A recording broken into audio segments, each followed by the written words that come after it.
આકાશવાણી ભુજ પ્રાદેશિક સમાચાર શીતલ વૈષ્ણવ વાંચે છે. નમસ્કાર. પ્રધાનમંત્રી નરેન્દ્ર મોદી 15મા ભારત જાપાન વાર્ષિક શિખર સંમેલનમાં ભાગ લેવા જાપાનના પ્રવાસે છે. પ્રધાનમંત્રીનો જાપાનનો 8મો પ્રવાસ હશે, જ્યારે જાપાનના પ્રધાનમંત્રી શિગેરુ ઇશિબા સાથે આ તેમની પહેલી શિખર બેઠક હશે. વિદેશ મંત્રાલયે જણાવ્યું, આ પ્રવાસ દરમિયાન બંને પ્રધાનમંત્રી બંને દેશ વચ્ચે વિશેષ વ્યૂહાત્મક અને વૈશ્વિક ભાગીદારીની સમીક્ષા કરશે.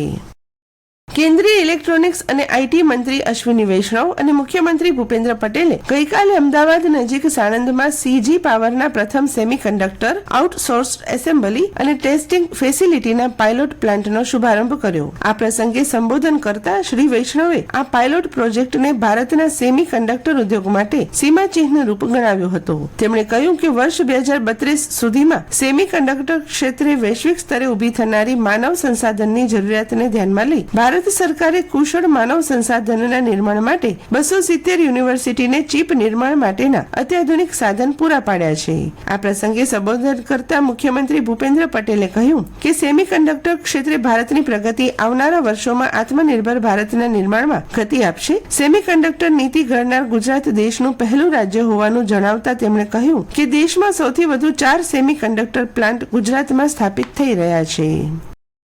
મુખ્યમંત્રી ભૂપેન્દ્ર પટેલે કહ્યું, વાઇબ્રન્ટ સમિટની સફળતાથી ગુજરાત આજે વિશ્વના અનેક મોટા ઉદ્યોગ ગૃહોનું કેન્દ્ર બન્યું છે. ગઈકાલે અમદાવાદમાં વાઇબ્રન્ટ ગુજરાત પ્રાદેશિક સંમેલન VGRCના લોગો, વેબસાઇટ અને મોબાઈલ એપ્લિકેશનનો શુભારંભ કરાવતા શ્રી પટેલે જણાવ્યું, રાજ્યમાં યોજાનાર વાઇબ્રન્ટ ગુજરાત પ્રાદેશિક સંમેલનો દરેક પ્રદેશની ઔદ્યોગિક આર્થિક ક્ષમતા અને રોકાણો માટેની સજ્જતાનું મંચ બનશે. શ્રી પટેલે કહ્યું, 20થી વધુ નીતિથી રાજ્ય સરકારે ગુજરાતને નીતિ સંચાલિત રાજ્ય બનાવ્યું છે. રાજ્યના અલગ અલગ 4 ઝોનમાં આવા સંમેલન યોજાશે, જેમાં 9મી ઓક્ટોબરે મહેસાણા જિલ્લામાં પ્રથમ વાઇબ્રન્ટ ગુજરાત પ્રાદેશિક સંમેલન યોજાશે. ત્યારબાદ સૌરાષ્ટ્ર, મધ્ય ગુજરાત અને દક્ષિણ ગુજરાતમાં પણ આ સંમેલનોનું આયોજન થશે.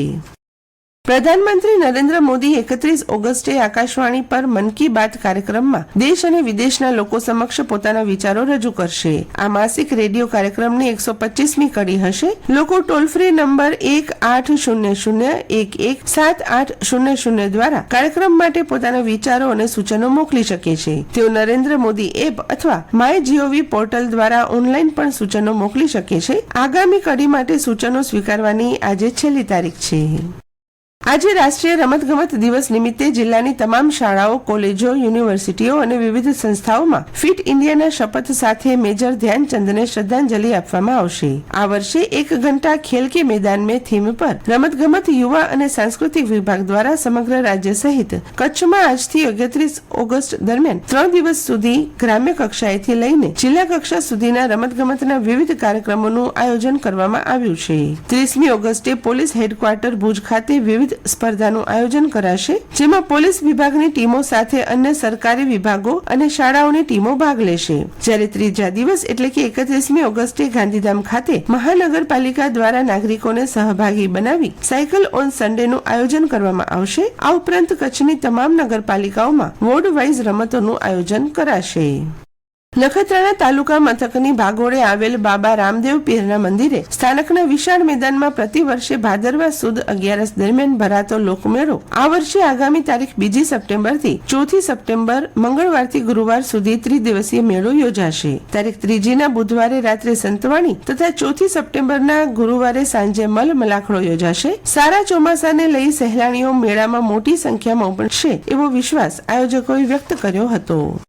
ગણપતિ ઉત્સવ નાગરિકોએ ધામધૂમથી ઉજવ્યા બાદ વિસર્જનના સમયે ગણપતિની મૂર્તિને હમીરસર તળાવમાં ન પધરાવી અને નગરપાલિકા દ્વારા કરવામાં આવેલી વ્યવસ્થાને સહયોગ આપી નગરપાલિકાના ટ્રેક્ટરમાં આ મૂર્તિઓ રાખવા સુધરાઈના સેનિટેશન શાખાના અધિકારી દ્વારા ભુજવાસીઓને અપીલ કરાઈ હતી. અને આ સાથે આજનું સમાચાર બુલેટિન પૂરું થયું. નમસ્કાર.